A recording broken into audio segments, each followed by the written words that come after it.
Welcome, friends.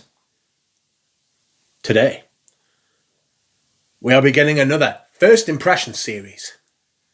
This time on the house of Darren Alan perfumes. Awesome. That's right, friends. Today, I will be starting on a new journey through the perfumes of Darren Alan. Darren Alan is an independent perfumer from the United States. His perfumes are not available here in Europe. And I was very lucky to receive this sample set, which you see before you, from friend of the channel, an all-round good guy, Michael Harness. So thank you, Michael Harness. You are too kind. I appreciate it greatly, and this series would not be possible without you. Darren Alan is an independent perfumer, artisanal fragrances. He has gained quite a bit of hype, notoriety. I think they're wrong words, just chatter, attention. Gained a lot of attention over the past couple of years, having released a number of perfumes. Most of which I have in this box before me. So, I haven't had very much good luck with independent perfumes, to be honest with you. There they are. Don't spill, for God's sake. I don't know exactly what's in... For crying out loud. Fragalanche. I don't know exactly what's in here. I will be picking them at random, as you can tell. And I will do 3 or 4 at a time. I don't even know how many are here, to be honest. Let's count, shall we? 1, 2, 3, 4, 5, 6, 7, 8, 9, 10, 11. There are 11 in here, so I will take 4 today. These 4. And we will begin with them. I will read you the blurb he has on Fragrantica, which says, Darren Alan is an independent perfumer located in Pittsburgh, Pennsylvania. Trained in the classical method of perfumery, he has gone on to develop his own style and aesthetic over the past 28 years. He has 18 years of experience in fragrance development for the personal care industry, as well as custom perfume creation for private clients.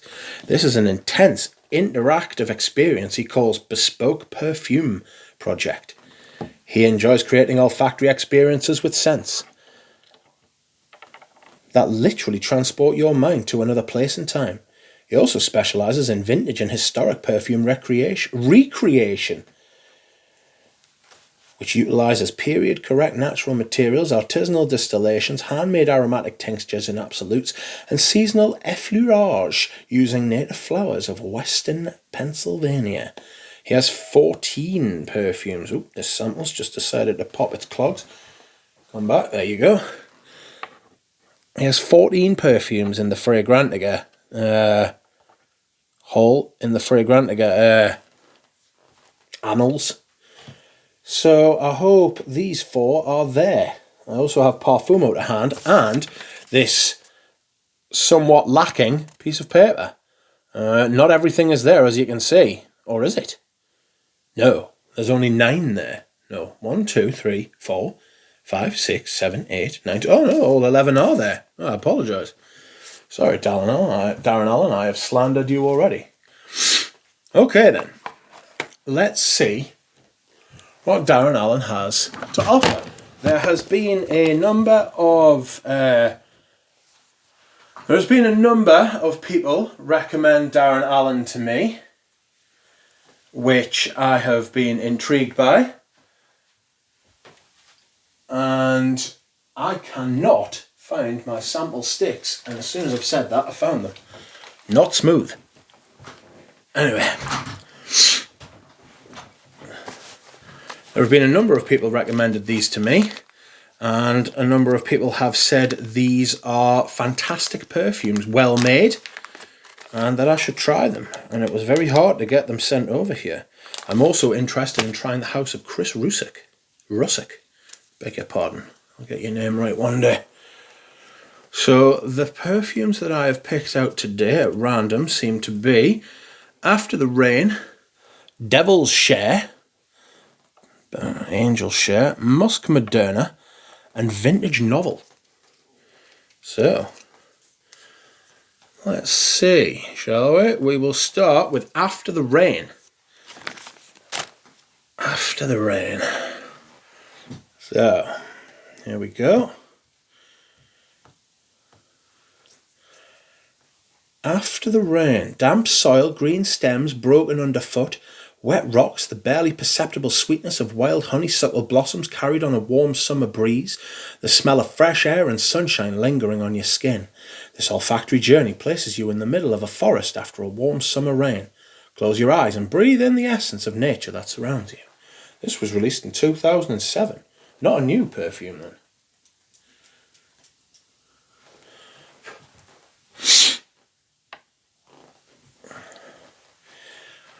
After the Rain has ozone, fresh air, wet rocks, green leaves, wild honeysuckle, fern, wet soil, lingering smell of sunshine on skin.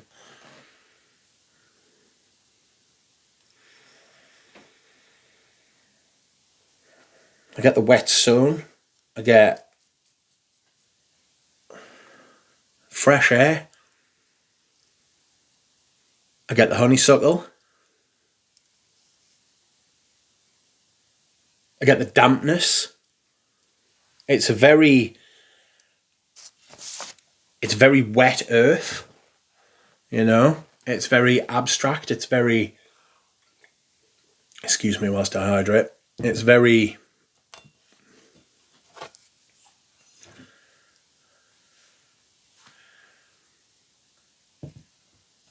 it smells like,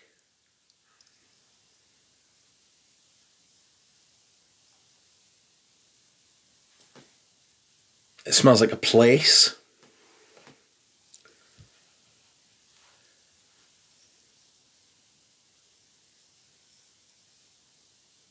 It's got that ozonic, slightly mineralic, stone, quite like type quality to it. It's well made. Like it's not incoherent. It's not amateurish.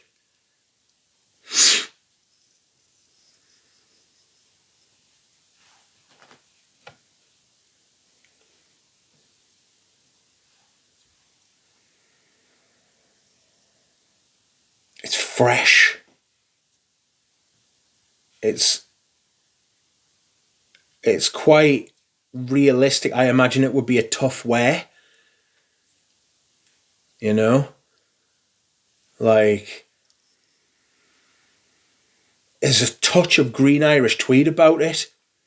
There's this kind of imagine taking the violet leaf out of green Irish tweed, that kind of ozonic green thing.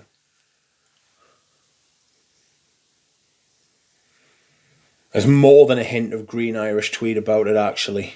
I'm not saying it's a clone or a copy, but it's definitely there. It does smell like what it says, After the Rain.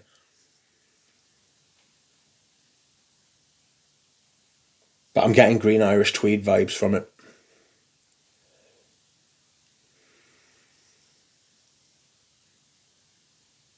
If you want that kind of realistic,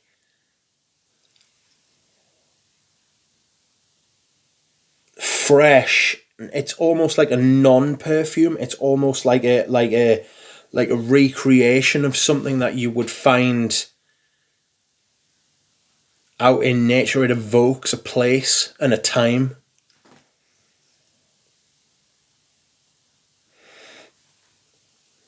I like that, actually.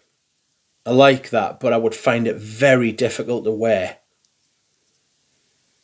There's something that green Irish tweed has, and it might be brought in by the violet leaf, that makes it smell like more like a cologne. You know, it makes it smell less like a realistic version of what this is. This goes more towards the ground, whereas green Irish tweed's more kind of like the air, the landscape. This is more like you've plunged your hands into the earth. It's getting a little bit of shaving foam actually about it now, like something a little bit wet, but it could be the wet stones kind of thing, you know, like if you were like shaving with a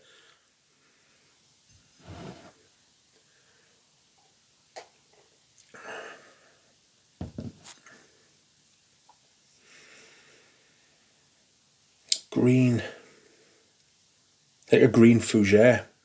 It's kind of what it smells, but I can't explain because it doesn't have patchouli, it doesn't have lavender. It's got a slightly creamy vibe to it though.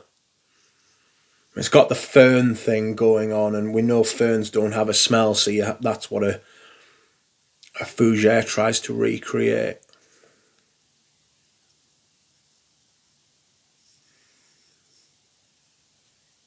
It's really nice, that, actually.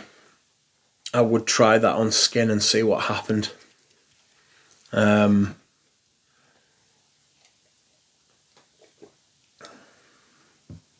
Excuse me whilst I hydrate. That is really nice. I enjoyed that. Next up, we will go for Devil's Share. Devil's Share, eh? Released in 2020. Does not have a blurb. Made by Darren Alan, again, obviously. The notes, according to the piece of paper, are orange, mint, pine balsam, clove, blackcurrant, nutmeg, honey, caramel, bourbon, beeswax absolute, tobacco leaf absolute, oak wood, vanilla bean, and cocoa bean. Boozy.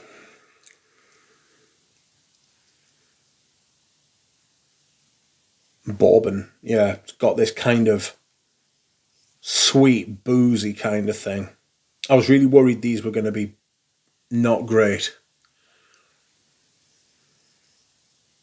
but they are quite well made. This, like, as an indie house, this is like, you can tell he's had like more proper training on how to make a perfume. A little bit of the mint. Orange. I'm getting the sweetness from like the caramel, honey, cocoa bean kind of vanilla thing, like those four things. I'm getting that kind of, and then I'm getting like the bourbon booze kind of thing too. Very sweet. The oak's kind of given this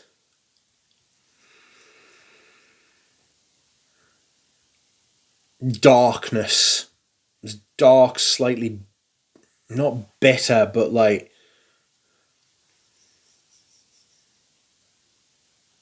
you know, it's taken the edge off the sweetness. It's stopped the sweetness from becoming ridiculous. Caramel frightens me as a note. Very kind of, what are they called? Like, produced, you know. I forget the word I'm thinking of, begins with an R. A little bit powdery maybe as well. I think caramel, like real caramel, you know, where it dries out on the surface and you get the sugar crystals forming and it creates this kind of like powdery, crunchy texture. It's got that a little bit as well. The nutmeg's doing something too, because it's kind of working against that. You can tell the sweetness is desperately trying to overtake and run away with the fragrance, as it often does. But it's being penned in by blackcurrant. Blackcurrant was immediately apparent, followed by the bourbon, and then nutmeg, oak, maybe it's even the clove, trying to just contain this explosion of sweetness which you will get from caramel, beeswax, vanilla, cocoa, and bourbon as well, to be fair. That's really nice as well. That's a gourmand.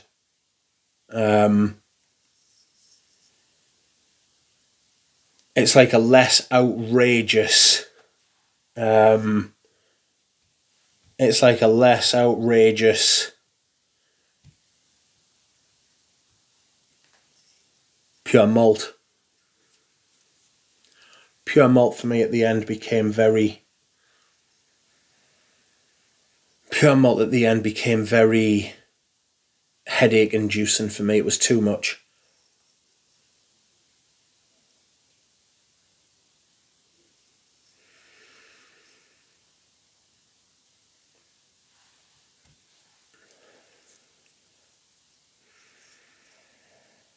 But this is very well crafted. It's obviously, it's got the caramel and the whiskey, the malt kind of thing going on. It's got the mint and the vanilla. That sweetness.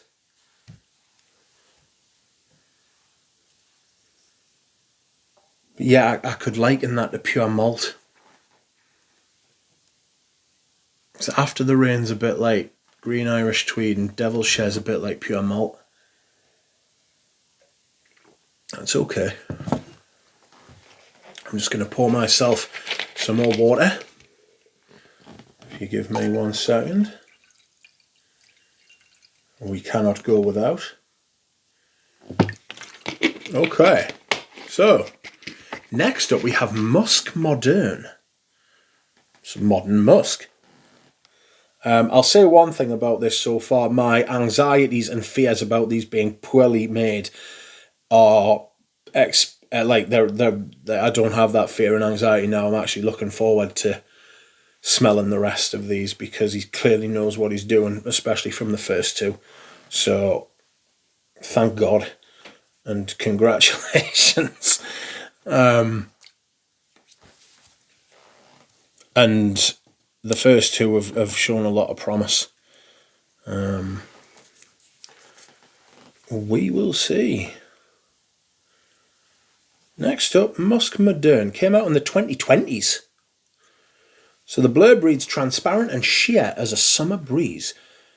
This delicate fragrance opens with bright bergamot, clean Amalfi lemon and tender lily of the valley.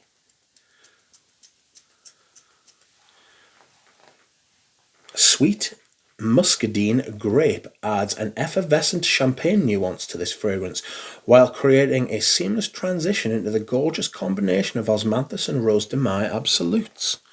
That'll cost. The dry down reveals the salty mineral nuance of seaweed absolute, tender sandalwood, white ambergris, and Tunisian white musk. This unisex fragrance leaves a delicate, clean skin that calls to mind memories of long, lazy days by the seashore. Oh, the top of that's lovely. Good grief. Right, the very first blast of that was a sweet lemon. The notes, according to the piece of paper, are bergamot, Amalfi lemon, lily of the valley, muscadine grape, osmanthus absolute, rose de mai absolute, sandalwood, Tunisian musk, white ambergris, and seaweed absolute. I've smelled the top of this before, but I can't place it.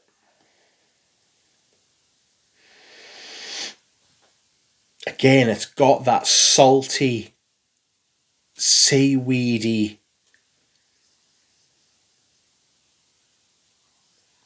open, clean air, open.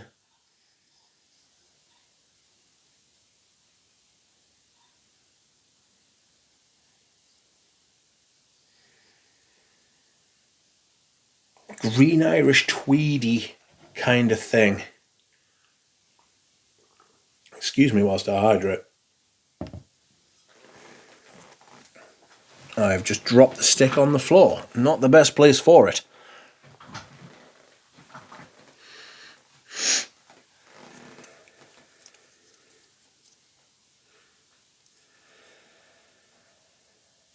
Clean, fresh, ambergris, seaweed, sandalwood, transparent. Clean though, clean and fresh.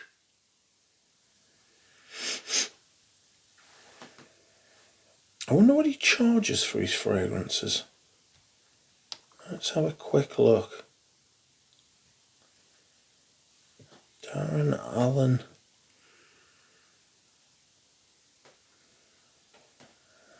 It'll be in dollars, but not to worry. Are they all the same price? I will not join your mailing list.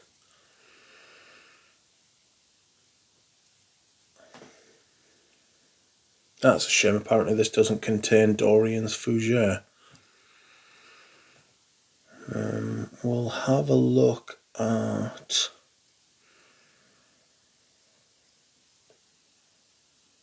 Vintage novel. How much do you charge for that? 100 ml is...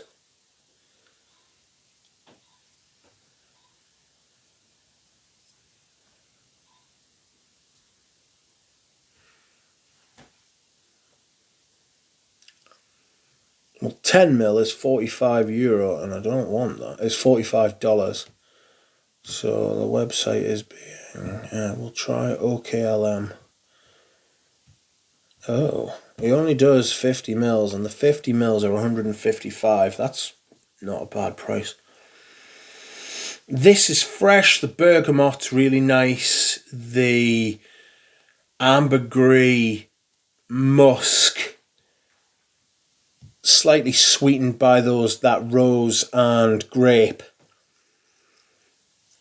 No, very fresh, very bright. Classic smelling. Smells a bit like Millésime Impérial. That's what it smells like. It smells a bit like Millésime Impérial.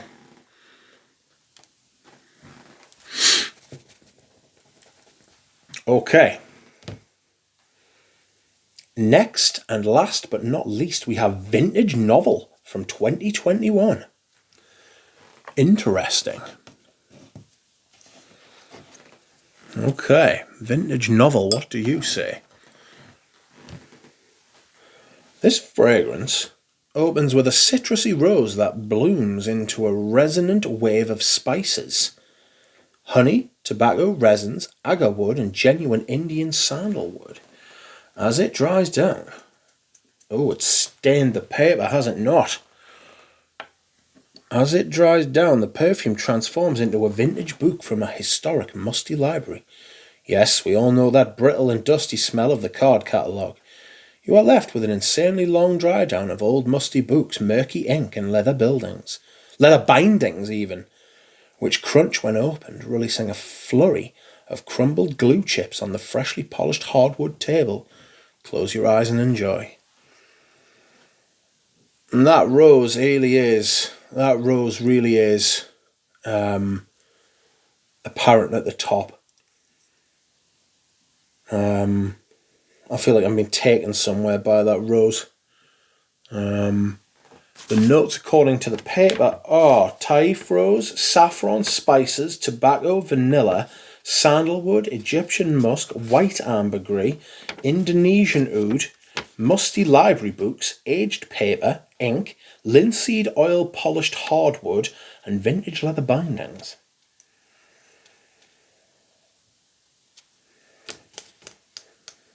What do I think of you? Rosy at the minute. Creamy, slightly powdery, but like you said, citrusy rose. Where nothing of what is to come, apparently. Like, no indication where this is going to take you. It's clean, it's powdery, it's pink. It's the one I like the least at the minute. There's a little bit of saffron in there, giving a bit of a twitch, a bit of a twinge. Yeah, spicy and saffron. You recognise it from other rose, oud, saffron combinations, but it's not dark and dank.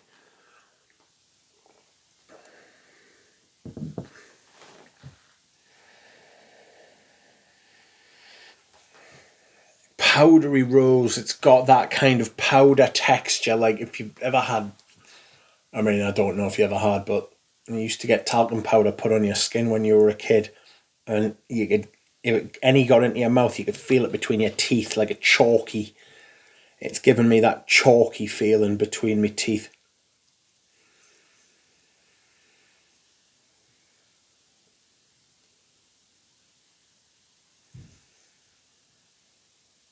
It's the one I like the least so far, and it's because of that really powdery nature, and that could be the Taif rose. In fact, it is the Taif rose. Taif rose is very powdery.